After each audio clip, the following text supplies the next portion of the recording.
Welcome to Simpler Bible, a daily journey to biblical understanding. We left off yesterday with Absalom finally being apparently brought back into the good graces of his father, but today we're going to talk about Absalom's rebellion. And picking up right where we left off, chapter 15, verse 1, after this, Absalom got himself a chariot and horses and 50 men to run before him. Remember that, that'll come up later.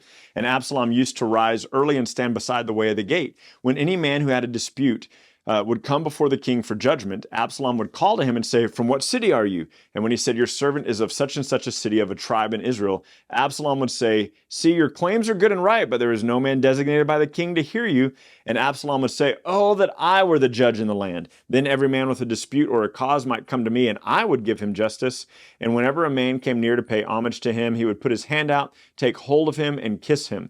Thus Absalom did to all of Israel who came to the king for judgment. So Absalom stole the hearts of the men of Israel. So check this out. Absalom has a chariot, hires 50 men to run before him everywhere he goes so that he looks really important.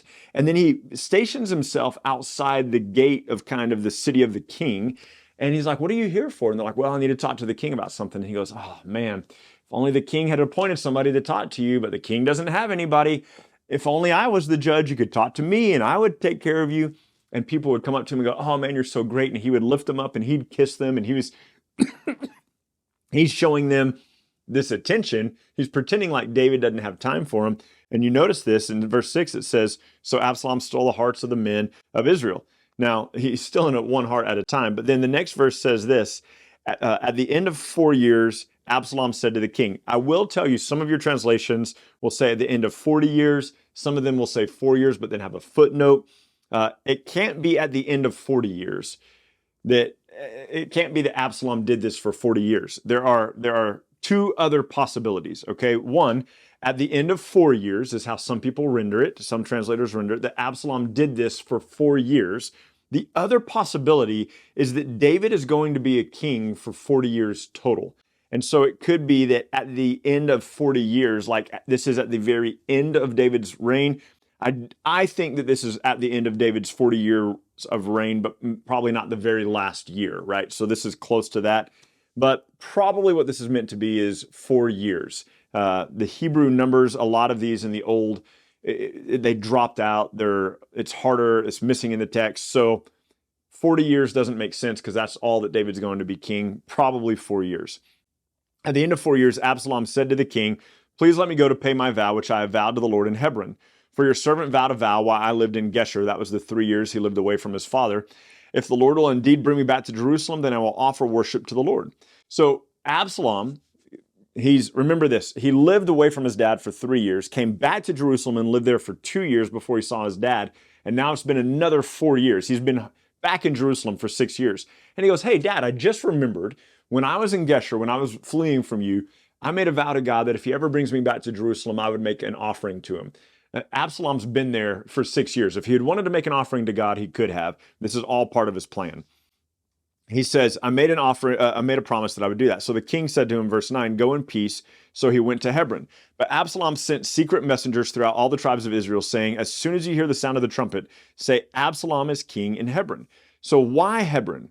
Why this? Do you remember? It's because when King Saul died, where was David first made king? He was first made king of Judah in Hebron. And then later, 7.5 years later, would be made king over all of Israel. So Absalom is kind of like following in his father's footsteps. And he's like, I'm going to become king in Hebron. And then I will steal Israel from my father. With Absalom went 200 men from Jerusalem who were invited guests, and they went in their innocence knowing nothing. So Absalom goes, "Guys, I'm having a party today. Why don't you guys come?" And they go. While Absalom was offering the sacrifices, he sent for Ahithophel the Gilonite, David's counselor from the city of Gilo, and the conspiracy grew stronger, and the people with Absalom kept increasing. A messenger came to David saying, "The hearts of the men of Israel have gone after Absalom." And David said, "Arise and let us flee." And so David and his servants are fleeing from Absalom, and he went out of his household. And it says this, the king left 10 concubines to keep the house. And so the king went out, all the people after him. And I love this, verse 19. There's this guy following him, Ittai the Gittite. It's one of my favorite little stories in the Bible. It says, "Then the king said to Ittai the Gittite, 'Why are you going along with us? go back and stay with the king. So at this point, this reference right here, David is referring to Absalom as king. He goes, why are you following me? Go and stay with the king, for you're a foreigner and exile from your home.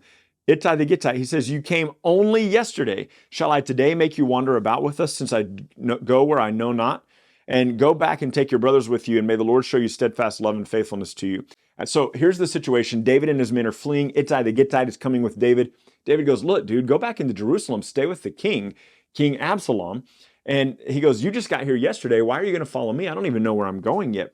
But verse 21, but Ittai said, as the Lord lives and as my Lord the king lives, wherever my Lord the king shall be, whether for life or for death, there shall your servant be also. So in other words, he says to David, he goes, look, as long as God lives and as long as you, the king, live, he doesn't acknowledge Absalom as king. He acknowledges David as king. He goes, I will follow you wherever you go, whether it means life or death for me. So Ittai follows along with him, and Abiathar and Zadok, the priest, they come up to David and they say, hey, we'll go with you too. And they're bringing the Ark of the Covenant with him. He goes, nope, I need you to go back into the city, leave the Ark of the Covenant in Jerusalem. We're not going to take the Ark of the Covenant out.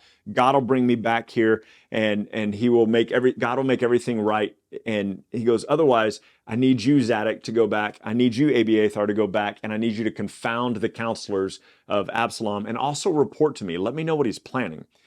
So David says this in verse 27, the king said to Zadok the priest, are you not a seer? Go back into the city in peace with your two sons, Ahimaaz your son and Jonathan the son of Abiathar. I will wait for you at the fords of the wilderness until word comes from you to inform me. So they go back into the city to kind of thwart the counselors of Absalom and also to report to David what Absalom is planning. Jump down to chapter 16. When David had passed a little beyond the summit, Ziba, the servant of Mephibosheth, met him with a couple of donkeys. Now, we didn't talk about Mephibosheth. We covered him in passing in one verse, but Mephibosheth, we find in 2 Samuel 9, 1 through 13, he is the son of Jonathan, David's friend who died. And Mephibosheth was crippled and lame. He was 5 years old when King Saul died. Part of the reason that we know that this is at the very end of David's life is David, at this point, Mephibosheth is married. Mephibosheth has children of his own. And Mephibosheth is this character in the Bible who lived in Lodabar. And that word Lodabar means nothing. Mephibosheth lived in Lodabar, and David invited Mephibosheth to come and dine at his table. And so David has been taking care of Mephibosheth this whole time. The servant of Mephibosheth is Ziba, and there's some drama between them. Jump down here to 16:5. When David came to Bahurim, there came out a man of the family of the house of Saul, of the Benjamites, whose name was Shimei, the son of Gera. And as he came, he continually cursed. And he threw stones at David and all the servants of the king David, and all the people and all the mighty men were on his right hand and his left. And Shimei said as he cursed, get out, you man of blood, you worthless man. The Lord has avenged on you all the blood of the house of Saul, in whose place you have reigned. Keep in mind, David didn't put anybody of the house of Saul to death. No one. And so this guy who is of Saul's line is like, finally, you're getting your comeuppance. This is, remember, closer to 40 years after the death of Saul. And he says this in verse 8, Shimei does, the Lord has avenged on you all the blood of the house of Saul, in whose place you have reigned, and the Lord has given the kingdom into the hand of your son Absalom. Your evil is on you, for you are a man of blood. Abishai, the son of Zeruiah, said to the king, why should this dead dog curse my lord the king? Let me go over and take off his head. And the king, remember, Abishai is always the guy who's like, let me just put him to death. Let me just put the spear through Saul. Let me just deal with this guy. And the king says, what do I have to do with you, you sons of Zeruiah? I always imagine David being like, are you kidding me, dude? Still more of this? Come on, man. If he is cursing because the Lord has said to him, curse David, then who shall say to him, why have you done so? And David said to Abishai and to all of his servants, behold, my own son seeks my life. How much more now this Benjamite? Leave him alone and let him curse, for perhaps the Lord has told him to do so. It may be that the Lord will look on the wrong done to me, and the Lord will repay me with good for his cursing today. So Absalom enters Jerusalem. He's followed by a horde of people that he's gathered together. And Absalom says to Ahithophel, the counselor who used to be the counselor for David, is now the counselor for Absalom. He says, what should I do? What's the first thing that I should do? And Ahithophel said to Absalom, go and sleep with your father's concubines who you left to keep the house. All of Israel will hear that you have made yourself a stench to your father, and all the hands who are with you will be strengthened. So he says this, go sleep with those 10 maidservants that your father left behind. Everybody will hear you that you did that, and then they'll know, okay, Absalom has really broken away from his father, and the hearts of those who are following Absalom will be strengthened. Like, yeah, this is our guy. Look how bold he is. So it says this in verse 22.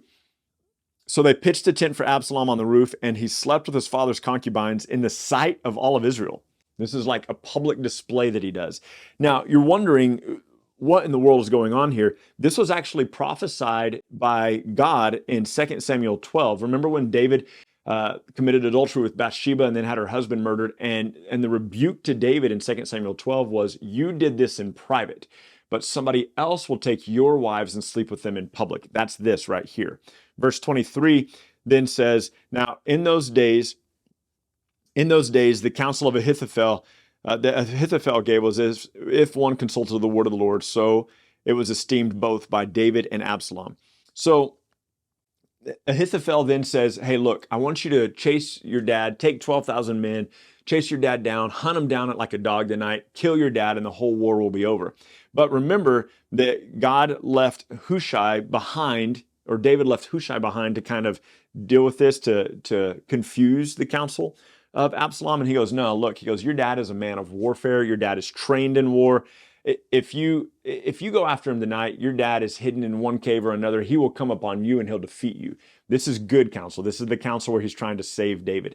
And he says, you need to wait until all of Israel is gathered to you. Then you can go hunt down your dad. And so they send messengers to David. They said, look, you got to hide because Ahithophel counseled Absalom to come and get you tonight. So you got to hide just in case he follows that. He goes, but what I counsel him is to wait until the entire army of Israel is gathered. You've got some time. And so David goes and he hides. This is the Psalm, Psalm 3. This is the Psalm that David wrote when he was fleeing from his son Absalom. O Lord, how many are my foes? Many are rising against me. Many are saying, O my soul, of my soul, there is no salvation for him in God. But you, O Lord, are a shield about me, my glory and the lifter up of my head. I cried aloud to the Lord, and he answered me from the holy hill. I lay down and I slept. I woke again, for the Lord sustained me. I will not be afraid of many thousands of people who have set themselves against me all around. Arise, O Lord, and save me, O my God, for you strike all my enemies on the cheek. Remember, here he's talking about his son. And you break the teeth of the wicked. Salvation belongs to the Lord, and your blessing be on your people. So David gets all of his soldiers together. So keep in mind that Absalom has been saying, kill only David. I'm only concerned with David. Kill only my father. When it's time for them to come to war, this is chapter 18 and 19. When it's time for them to come to war, David says, he goes, go to war, but deal gently with Absalom. He's my son. Don't harm Absalom. So Absalom and David have different approaches. Absalom is like, just kill David and the men will come after me, and the men will be under my leadership then, because there's no dispute about who's the king. David says, look, I know we're going to war. Kill whoever you got to kill, just don't kill Absalom. So they go to war, and Absalom is fleeing in battle. Remember, he has long, lustrous hair. We saw that yesterday. And it says that his head gets caught in a tree, and it's tangled by his hair, and he's hanging from this tree. He's riding his mule under a tree. His head and his hair get caught in this tree, and it rips him off of his mule, and he's just hanging there. And somebody comes to Joab, and they said, look, hey man, I saw Absalom. He's stuck in a tree over there. And Joab goes, why didn't you kill him? And the man says to Absalom, he goes, because I heard David say don't kill him. That's why I didn't kill him. And Joab goes, no, we're going to deal with this right now.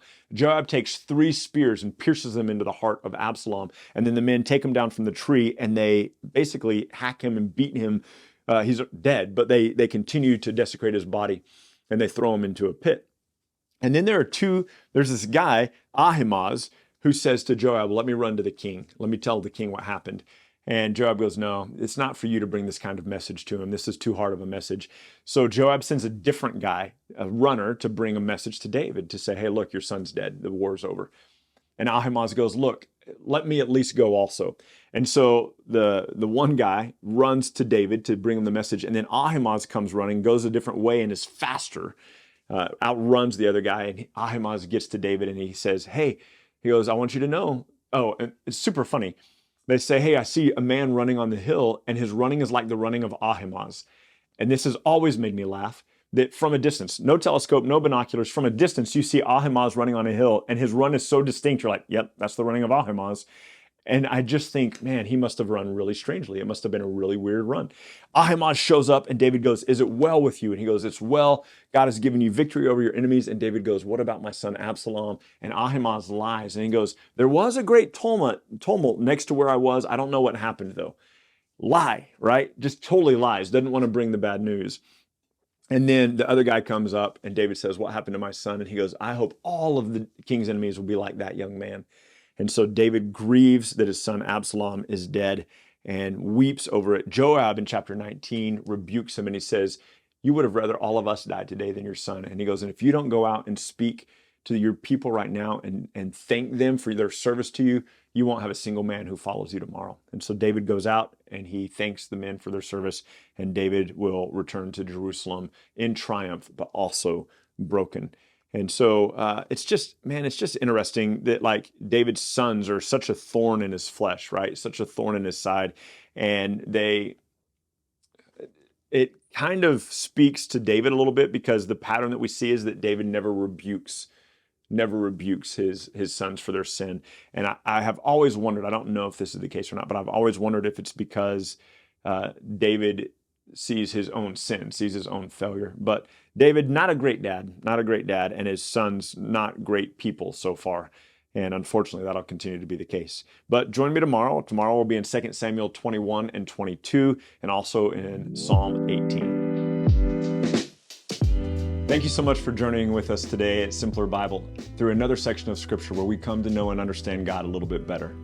Look, if you're brand new to Simpler Bible, we have all sorts of resources available for you. Go to our website, simplerbible.com, and there you can find these videos, you can find our podcast, you can find links to our social media, and you can even find a blog post with additional scriptures if you want to go into a little bit more study than we had time to cover in this podcast and video today. We hope that this tool will be exactly that for you, a tool. Not something that replaces your daily walk with God, but something that enhances your daily walk with God and helps you to know and enjoy Him more. Thank you so much for being part of this, and we'll see you again tomorrow.